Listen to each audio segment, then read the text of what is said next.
Hello everyone, I'm Sonal, student of GDC Chennai, and today we are going to discuss another very important topic, that is articles.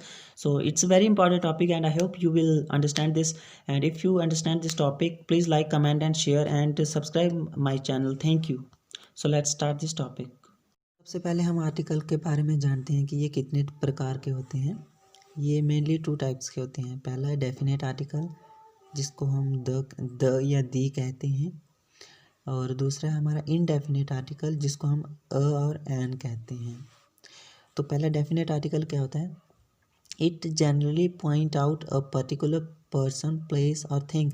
ये एक particular चीज़ को point out करता है, मतलब जैसे कि जिसके बारे में हमें पहले से जानकारी हो, उसे डेफिनेट आर्टिकल कहते हैं।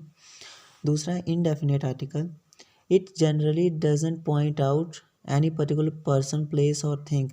ये जनरली किसी भी डेफिनेट चीज़ को या उस चीज़ को पॉइंट आउट नहीं करता है जिसके बारे में, मतलब जिसके बारे में हमें पता ना हो ना, उसको उसे कहते हैं इनडेफिनेट आर्टिकल, जिसके बारे में हमें पहले से जानकारी ना हो।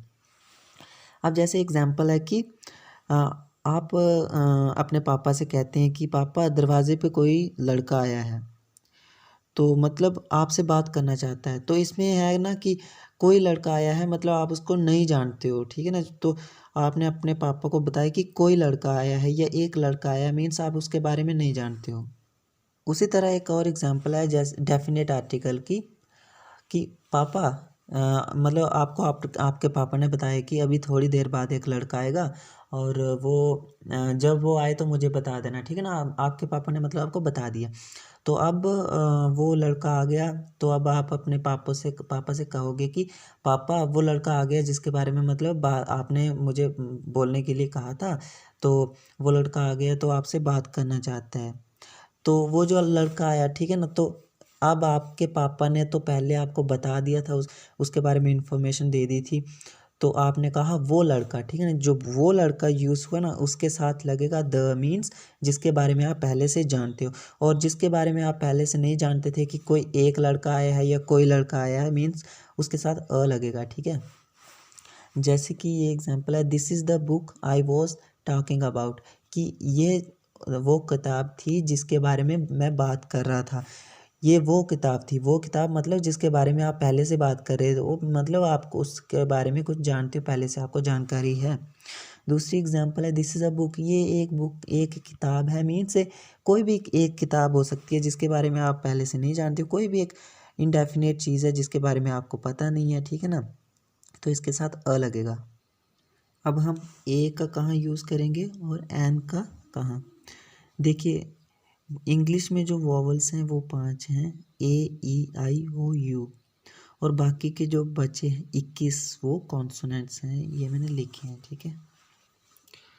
अब जो वॉवल साउंड्स हैं, स्वर की ध्वनि जो हिंदी में है वह है अ, आ, ई, उ, ए, ओ, आओ, अह।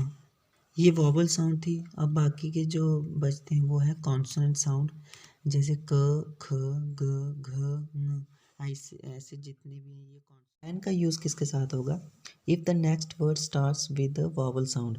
अगर जो नेक्स्ट वर्ड स्टार्ट हो ना वॉवल साउंड से, वॉवल साउंड कौन सी होती है? ये जो थी, ठीक है।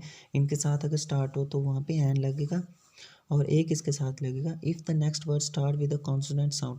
अगर कॉन्सोनेंट साउंड होगी ये वाली तो उसमें एन लगेगा। जैसे कि एग्जांपल है अ यूनिवर्सिटी। अब यहाँ पे यूनिवर्सिटी, यू तो हमारा वॉवल था, तो वॉवल के साथ तो एन लगना चाहिए था। लेकिन यहाँ पे ये जो इसकी साउंड थी, हमने वॉवल को नहीं देखना है, इसकी साउंड को देखना है।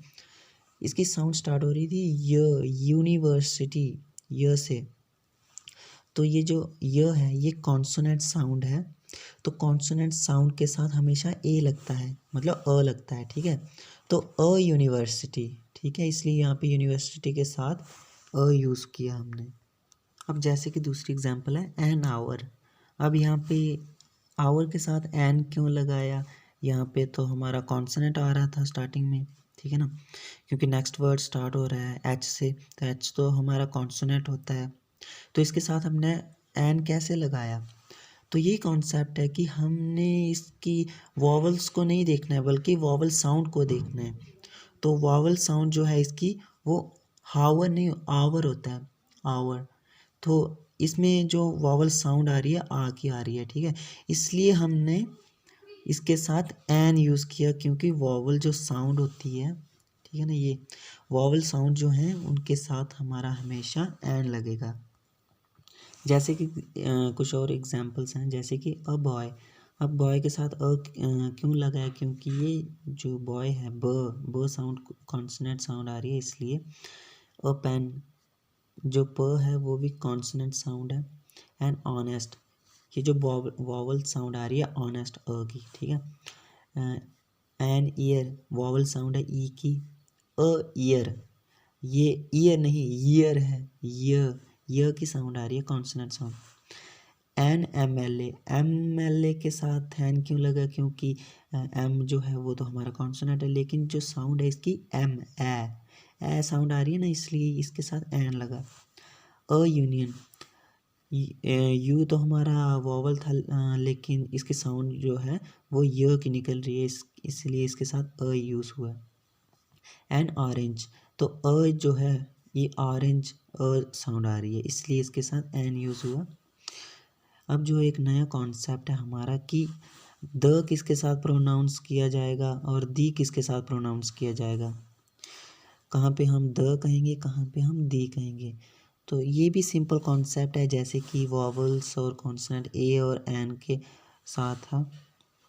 If the next word starts with a vowel sound, तो वहाँ पे दी लगेगा, ठीक है, टी एच ई, मतलब दी ही लगेगा, ठीक है, वहाँ पे टी एच ई द, दी। जैसे कि एग्जाम्पल्स हैं, हम कहते हैं ना, हम द एंड नहीं कहते, हम दी एंड कहते हैं, क्योंकि ये कॉन्सोनेंट नहीं, ये वॉवल है, क्योंकि इसकी जो साउंड है ई, ठीक है ना, एंड ऐसे आ रही है, तो इसलिए ये हमारा वॉवल साउंड हुआ। तो ये वॉवल साउंड के साथ हमारा हमेशा दी लगता है, तो हम इसको दी एंड कहते हैं। तो यहाँ पे द किसके साथ प्रयोग किसके साथ किया जाएगा, जब जो नेक्स्ट वाला जो वर्ड होगा हमारा कॉन्सोनेंट साउंड होगी अगर उसकी, तो वो हमारा, तो वहाँ पे हम द कहेंगे। जैसे कि ये एग्जांपल है द बॉय, जो ब है, ये बॉय है, ब से हमारी जो साउंड आ रही है ब आ रही है, तो इसलिए ये कॉन्सोनेंट साउंड हुई, इसलिए इसके साथ द लगेगा। कुछ और एग्जांपल्स हैं, जैसे द बॉय, ये ब साउंड आ रही है, ठीक है, कॉन्सोनेंट साउंड है। द पेन, प साउंड आ रही है, कॉन्सोनेंट साउंड। द ईयर, य साउंड आ रही है, कॉन्सोनेंट साउंड है। द ईयर, ई साउंड आ रही है ना, वॉवल साउंड है, इसलिए द लगा, इसके साथ द लगा। तो इसके इन सब के साथ दी लगेगा, इन सब के साथ द लगेगा, इसके साथ दी लगेगा, क्योंकि वॉवल साउंड आ रही है। इसके साथ भी दी ऑनेस्ट लगेगा, क्योंकि वॉवल साउंड है अ की। दी एलिफेंट, ए, ठीक है ना, वॉवल साउंड है। दी एंड, इसके साथ भी क्योंकि वॉवल साउंड है। ये द हाउस, क्योंकि साउंड कौन सी है, कॉन्सोनेंट साउंड है द की, ठीक है ना, ह की, हाउस, ठीक है। अब द का यूज़ किसके साथ किया जाता है, जहाँ पे यूज़ करना कंपलसरी हो, मतलब करना ही पड़ेगा।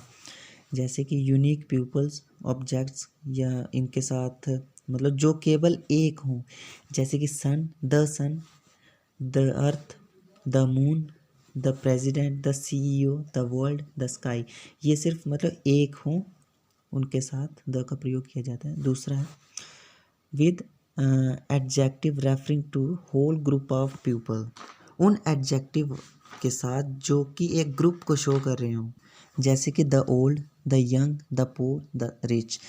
ये जो वर्ड है द ओल्ड सिर्फ एक बंदा नहीं आएगा इसमें, ओल्ड जितने भी जो ओल्ड होंगे वो सभी इस एक वर्ड में आ जाएंगे। यंग में जितने भी नौजवान यंग होंगे वो सभी इसमें आएंगे, जितने भी गरीब होंगे वो सभी इसमें, जितने भी अमीर होंगे वो इस वर्ड में, इसलिए इसके साथ द लगेगा।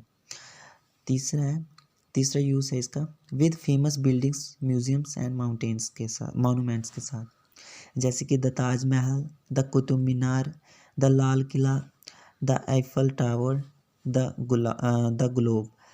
इन चीज़ों के साथ भी, बिल्डिंग्स या म्यूजियम्स या मॉन्यूमेंट्स के साथ भी द का यूज़ किया जाता है, और ये कंपलसरी यूज़ है, करना ही पड़ेगा इनके साथ। चौथा जो है वो है सुपरलेटिव डिग्री के साथ, मतलब सुपरलेटिव डिग्री ऑफ एडजेक्टिव के साथ इसका यूज़ किया जाता है, जैसे the highest, the most, the lowest, the youngest, the oldest, the nearest. अब पांचवा यूज़ है इसका with ordinal number. Ordinal number कौन से होते हैं? क्रमवाचक संख्याओं के साथ, मतलब कि जैसे the first chapter, the last chapter, the third chapter, the second occasion, the penultimate number extra. इस तरीके से जो ऑर्डिनल नंबर होते हैं जैसे क्रमवाचक, ठीक है, उसमें ये द का यूज़ किया जाता है। सेकेंड यूज़ है इसका, सिक्स्थ यूज़ है इसका with countries the names of which includes kingdom, states of Republic. उन कंट्रीज़ के साथ जिनमें क्या हो, जिनमें किंगडम हो कोई या स्टेट ऑफ रिपब्लिक हो, मतलब एक ग्रुप हो किसी भी, मतलब बहुत सारी कंट्रीज़ का, उनके साथ किया जाता है, जैसे कि the United states, the United kingdom, the Republic of Ireland. अब जैसे ये यूनाइटेड किंगडम है, इसमें कोई एक कंट्री थोड़ी है, उसमें इंग्लैंड है, स्कॉटलैंड है, आयरलैंड है, वेल्स है, ठीक है, वेल्स है। ये एक ग्रुप है किसका? कंट्रीज़ का, तो इसलिए ये इसके साथ द लगेगा। सेवन्थ यूज़ है with countries that have plural names.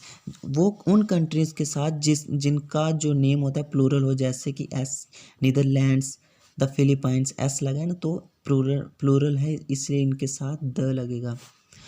Eighth use है with rivers, canals and oceans के साथ भी द लगेगा, जैसे कि the Ganges, the Nile, the Atlantic, the Pacific. इन सभी के साथ द का यूज़ कंपलसरी है। नाइन्थ यूज़ है with names of families. Families के नेम के साथ भी द का यूज़ किया जाता है, the Ranas, the Kings, the Tatas, the Guptas, the Jacksons. इस तरीके से जो फैमिली का एक ग्रुप होता है, ठीक है ना, फैमिली के ग्रुप, उसमें जो उनका फैमिली में होता है ना, उनका एक नेम, ठीक है ना, जैसे राणा हो गए, किंग्स हो गए, इनके साथ भी द लगता है। टेंथ यूज़ है ओनली से पहले द का प्रयोग केवल तब किया जाता है जब ओनली का मतलब होता है एकलौता, जैसे कि the only son, the only friend, the only batsman, the only person, extra extra. इसलिए इस तरीके से जो ओनली में द का यूज़ होता है जब कि इकलौता का सेंस आए, ठीक है। 11th यूज़ है before the word whole and after the word all, जैसे कि all the books are here, कि सारी की बुक्स, सारी की सारी बुक्स यहाँ पे हैं। ऑल के बाद यूज़ हुआ, ठीक है, द। और I visit the whole, WHOLE, whole world, ठीक है, कि मैंने सारी दुनिया घूम ली, ठीक है ना, कि ये होल से पहले और बुक ऑल से, ऑल के बाद यूज़ हुआ है। अब where not to use the, अब द कहाँ नहीं लगाना है, मतलब द का यूज़ कहाँ नहीं करना है? Before the name of a disease, disease के नेम से पहले भी कोई द का यूज़ नहीं करना है। Before the name of a language, language कोई भी लैंग्वेज जो, ठीक है, जैसे कि इंग्लिश आ गई, हिंदी आ गई, इनके पहले कोई भी मतलब द का यूज़ नहीं करना है। Before the name of a proper noun, proper noun आ गया, जैसे हमारा सोहन आ गया मेरा, ठीक है ना, शिवानी आ गया, या किसी कोई भी प्रॉपर नाउन जिसमें जैसे कि द चेयर, चेयर के पहले कोई ये प्रॉपर नाउन है, इसमें कोई वो नहीं आएगा, मतलब प्रॉपर नाउन से पहले द का यूज़ नहीं होता है। फोर्थ यूज़ है before the name of country, countries के नेम से पहले भी द का यूज़ नहीं होता है। Exceptions have been already taught, मतलब कुछ कंट्रीज़ हैं, कंट्रीज़ के नेम के साथ नहीं होता, लेकिन कंट्री का एक ग्रुप हो उसके साथ द का यूज़ हो जाता है, लेकिन सिर्फ एक कंट्री के नाम के साथ द का यूज़ नहीं होता। फिफ्थ यूज़ है बिफोर द वर्ड, जैसे ब्रेकफास्ट, लंच या डिनर से पहले भी हम द का यूज़ नहीं करते। सिक्स्थ यूज़ है before hospital, God and school, मतलब हॉस्पिटल से पहले भी हम द का यूज़ नहीं करते, गॉड से पहले भी हम द गॉड नहीं कहेंगे, जस्ट गॉड कहेंगे, और स्कूल से पहले भी हम द का यूज़ नहीं करते। तो ये था हमारी आर्टिकल की वीडियो। तो मुझे उम्मीद है कि आपको पसंद आई होगी। अगर आपको कुछ भी सीखने को मिला होगा इससे, तो कृपया हमारी वीडियो को लाइक करें, शेयर करें और हमारे चैनल को सब्सक्राइब करें। धन्यवाद।